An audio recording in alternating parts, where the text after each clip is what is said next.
It's going to take a lot to change their minds about foreigners in South Africa. All these men are out of work, and they put that down to the outsiders who sell their goods and their labour much more cheaply.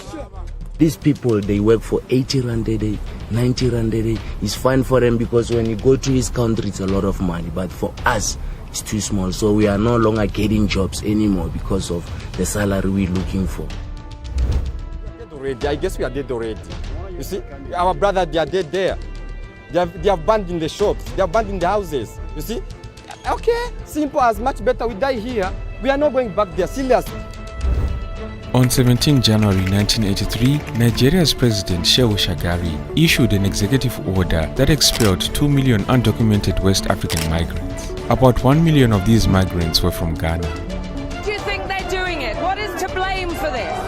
Well, our people are in poverty, and they get tempted to believe simplest solution. But if we drive away the foreigners, we will work tomorrow. But the reality is that there are no jobs. Even if these people leave, we'll still be unemployed. Today, I want to speak about a very sensitive topic, xenophobia, something that occasionally happens throughout African nations. Throughout this video, I will try my best not to offend anyone. This is an historical and educational video where we look at some of the xenophobic actions that took place in different African nations. Make sure you watch until the end as we investigate xenophobia in Africa. Now, without further ado, let's get started with the video.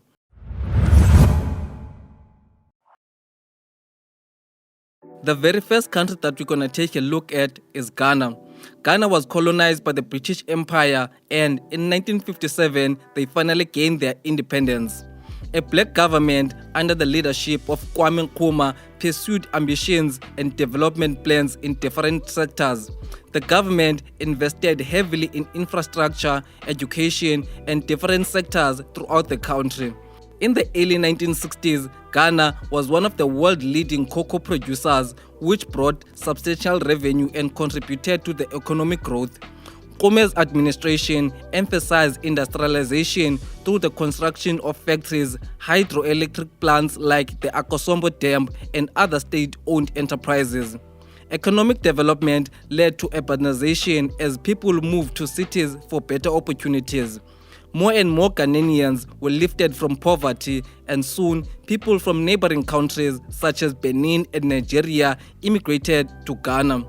Despite the initial success, by the mid-1960s, Ghana's economy began to face serious challenges. This was caused by declining cocoa prices, mismanagement of government funds, and corruption in state-owned enterprises. The economic decline led to high unemployment rates and increased poverty, particularly among urban populations such as Accra. As economic conditions got worse, nationalist sentiments grew stronger. The government and many Ghanaians began to blame foreigners for the country's economic woes. During the economic boom, many foreigners, particularly Nigerians and other West Africans, moved to Ghana for work.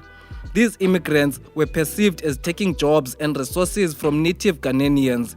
The political environment in Ghana was also unstable, with coups and changes in leadership contributing to the atmosphere of uncertainty and tension. In response to growing xenophobia, the Ghanaian government issued the Alien Compliance Order, which required all foreigners without proper documentation to leave the country.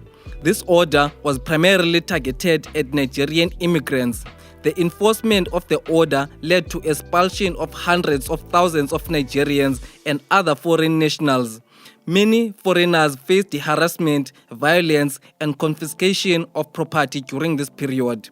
The expulsion of foreign workers had mixed economic impacts. While it temporarily alleviated some competition for jobs, it also disrupted businesses and industries that relied on labor and expertise of foreign workers. The xenophobic policies strained Ghana's relations with neighboring countries, particularly Nigeria. This tension contributed to subsequent retaliation actions and affected regional cooperation. When Ghanaians expelled Nigerians from their countries, Few people knew that in less than 15 years, Ghanaians would be knocking on Nigerian doors for help. This is because Nigeria experienced a significant economic boom during the 1970s, largely driven by the discovery and exploitation of oil. This boom had various social and economic impacts. The discovery of oil in the Niger Delta in the late 1950s and the subsequent rise in oil prices during the 1970s, especially after 1973 oil crisis, transformed Nigeria's economy. Oil revenues surged, making Nigeria one of the leading oil producers. This influx of wealth allowed for massive government spending on infrastructure, social services, and development projects. The economic boom led to rapid urbanization as people moved to cities like Lagos, Port Harcourt, and Kano in search of opportunities. As a matter of fact, in the 1970s, Lagos had a similar skyline as New York and even had more or less the same skyscrapers. There was also a huge industrial growth in sectors linked to oil and gas. The booming economy attracted immigrants from neighboring West African countries and beyond, seeking employment and better living conditions. During this period, recruiters from Nigeria went to Ghana to look for people who wanted to be teachers or do anything that Nigerians did not want to do. Ghanaians worked in different industries in Nigeria, including artisans, cleaners, architects, lawyers, doctors, and everything else in between. Despite the oil wealth, economic benefits were not evenly distributed. Many Nigerians remained in poverty, leading to frustration over perceived inequalities. As the population grew and urbanization accelerated, unemployment became a significant issue. The presence of foreign workers was often seen as exacerbating the competition for scarce jobs. Political instability, including military coups and widespread corruption, hindered effective governance and equitable economic management. This further fueled public discontent. Nationalist sentiments grew as people sought to protect local jobs and resources from foreign competition. The government often encouraged these sentiments through policies aimed at prioritizing Nigerian workers and businesses. In 1983, amidst an economic downturn exacerbated by falling oil prices, the Nigerian government issued an expulsion order. 1983 was also an election year in Nigeria, so many politicians were advocating for immigrants to leave the country. This decree mandated the expulsion of over 2 million undocumented immigrants, predominantly from neighboring West African countries such as Ghana, Togo, and Benin. The expulsion order led to forced removal of large number of foreigners, particularly Ghanaians, in what became known as Ghana Must Go crisis. Many immigrants faced violence, harassment, and loss of property during the expulsion process. The expulsion order strained relationships between Ghana and foreign nationals, both within Nigeria and across the region. It also led to reciprocal xenophobic sentiment in other African countries towards Nigeria. Just like in Ghana, the expulsion of foreign workers disrupted various sectors of the economy that relied on the labor and expertise of foreigners. It also affected the informal sector where many immigrants were employed. The expulsion order damaged Nigeria's diplomatic relations with neighbors, particularly Ghana. It also impacted regional cooperation with many West African countries. Xenophobic actions created lasting social tensions and divisions within Nigerian society and between Nigeria and other West African nations.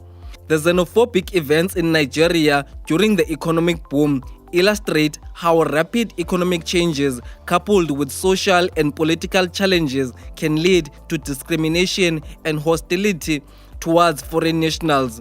But West African countries are not the only ones that experiences xenophobia. In East Africa, Kenya experienced the same thing.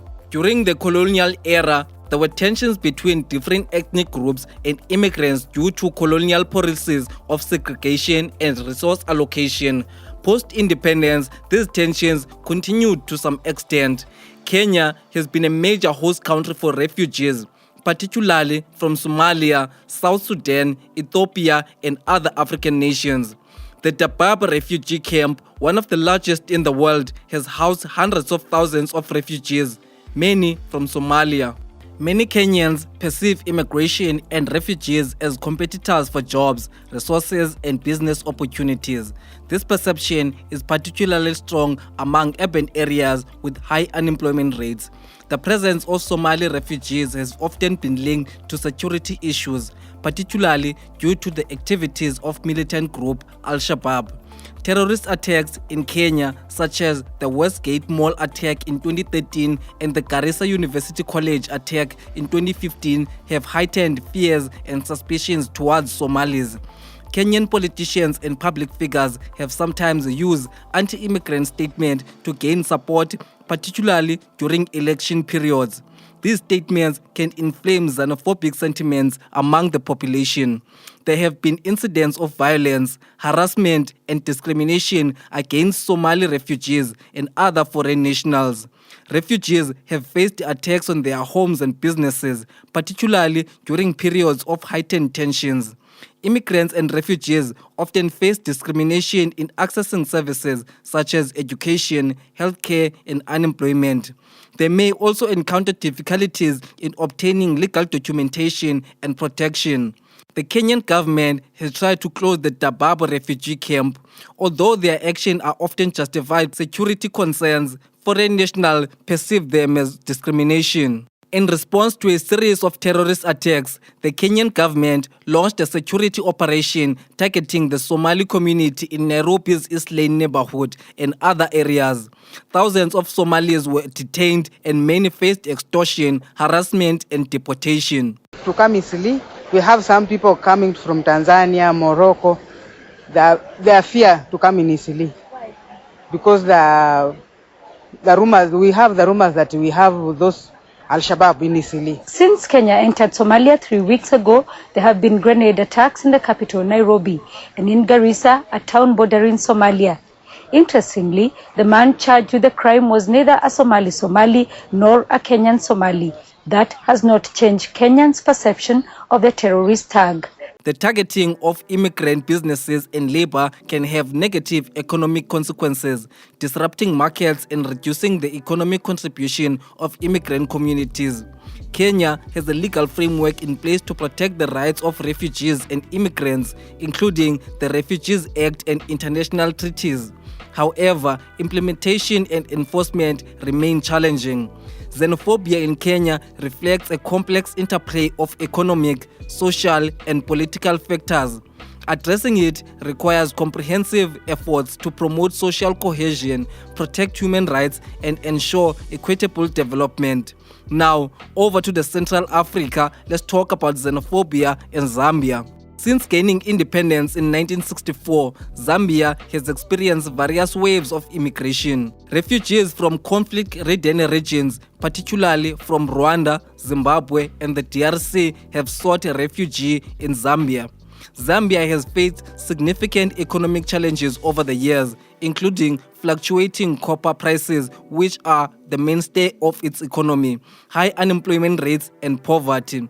Many Zambians view immigrants as competitors for jobs, businesses, and resources, particularly in urban areas where economic opportunities are limited. Just like in Kenya, politicians and public figures sometimes use anti-immigrant statements to gain support, especially during election periods. This can inflame xenophobic sentiments among the population.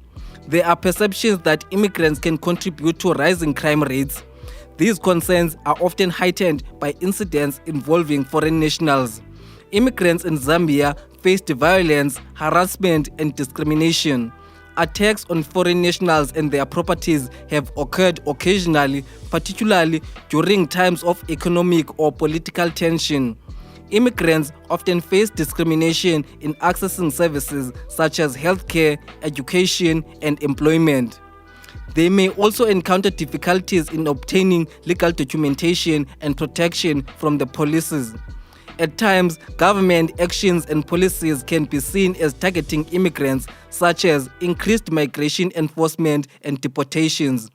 In April 2016, xenophobic violence erupted in Lusaka following rumors that foreigners were involved in ritual killings. Shops owned by Rwandan nationals were looted and destroyed, and several people were killed in the process. The violence was fueled by economic frustrations and social tensions.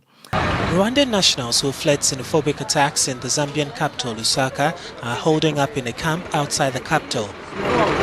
2 people were burned to death and several shops operated by Rwandans were looted when rumors spread that the East Africans were behind ritual killings in Lusaka. The attack was, as far as I understand, against all foreigners.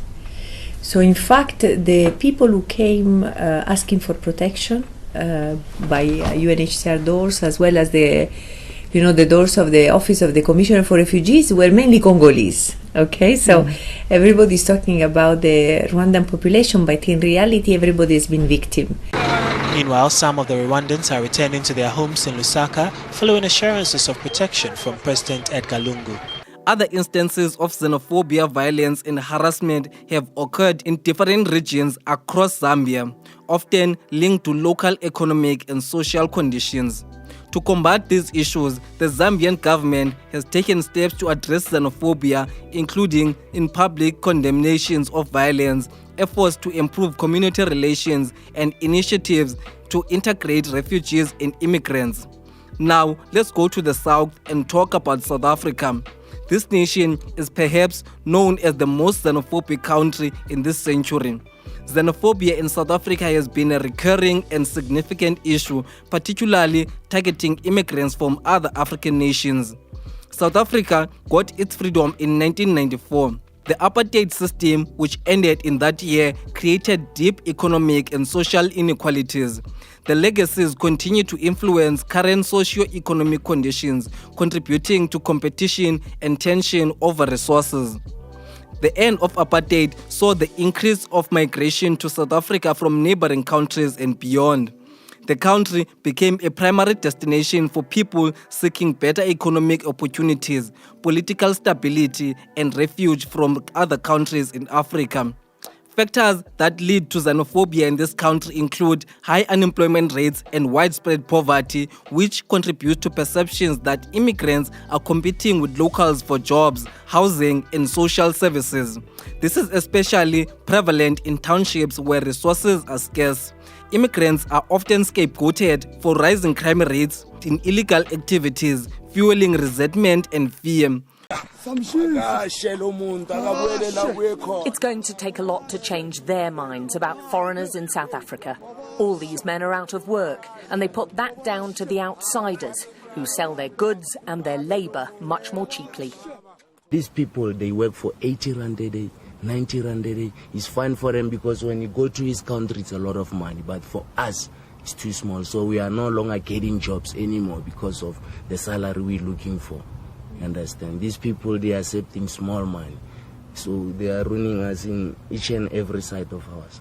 Politicians and public figures sometimes exploit xenophobic sentiments for political gain. Blaming immigrants for economic and social problems can deflect attention from governance issues, public dissatisfaction. One of the most severe outbreaks of xenophobic violence occurred in May 2008, resulting in deaths of over 60 people and the displacement of thousands. The violence was primarily directed at immigrants from Zimbabwe, Mozambique, and Malawi. In 2015, a new wave of xenophobic attacks erupted, leading to several deaths and widespread destruction of property. The violence was sparked by comments from Zulu King Goodwill Zwelithini and was concentrated in Durban and Johannesburg. Another significant outbreak occurred in September 2019, where businesses owned by foreign nationals were targeted in Johannesburg and Pretoria, leading to multiple deaths and extensive damage. Xenophobic violence and discrimination raise serious human rights issues, including rights to life, security, and non-discrimination. The targeting of immigrant businesses disrupts local economies and undermines the contribution that immigrants make to the economy. The South African government has taken steps to address xenophobia, including public condemnation of violence, the establishment of task force to address the incidents, and policy measures aimed at improving social cohesion. In conclusion, xenophobia in Africa is driven by complex interplay of economic, social, and political factors. Addressing it requires comprehensive efforts to promote social cohesion, protect human rights, and ensure equitable development. As I'm signing out, I will leave you with a clip from a fellow African who will sum up quickly why Africans are xenophobic towards each other. Well, right now we're seeing South Africans acting in a way I would think it's interestingly similar to the way other Africans acted in the past. Now, should we blame them for that? Can we say Africans are just xenophobic? It's not a title you give to a specific nation. Africans are xenophobic when their country is doing good. Can we say that? Because when Ghana was doing good with cocoa, they kicked out Nigerians. When Nigeria was doing good with oil and Ghanaians came to fund money and employment, they kicked out Ghanaians. Well, now South Africa is doing good. Yeah, it's a country that was led by white people for a long time. And you can see the marks of that. We need to acknowledge that. They are kicking out Zimbabweans and Mozambicans. Can we say Africans are just xenophobic by nature when their country is doing good? And they're not xenophobic when their country is not doing so good. Because when you have nothing to offer really, or very little to offer, you don't mind. Okay, neighbor, come, let's be friends. But once you have things to offer, you don't want to share with other people. In South Africa, usually, if you see any sort of xenophobic attacks or reactions, generally just before elections. Okay, just before the elections, you see a lot of xenophobic incidents and stuff. Why? Because politicians will say, the reason why you guys are suffering is not because we're mismanaging the money. It's because of the foreigners. There are too many foreigners. They are taking your jobs. You don't have a job. You're unemployed because of the foreigners. They are the one taking opportunities. We need to kick them out. And obviously, when you hear a politician that you respect say something along those lines, how do you feel? He's right. So let me go beat on the foreigner because he's the reason why my grandmother's not getting enough money. Let me go do something to him. Now, there's similarity. Because this is the same thing the politicians in Nigeria said about Ghanaians. They said the reason why resources are not enough for you people, it's because of all these Ghanaians and all these ECOWAS people. What is the difference? Let me know how you feel about this. I think it's a great pleasure. It's very interesting. And again, I'm very much against people hurting each other because of their nationalities. I'm very much against people mistreating other people because they come from other places. I do not believe every Nigerian is a criminal. I do not believe every Nigerian is a drug dealer, even though there is a great number of them that do that. I don't think every single Nigerian you meet in the street is that kind of person. Unfortunately, there are victims. I don't believe every South African is xenophobic. I think some South Africans, a lot of them are very, very good people, very welcoming. But my question remains this one. Can we say Africans are xenophobic when their country is doing great? And they become friendly when their country is not doing so great?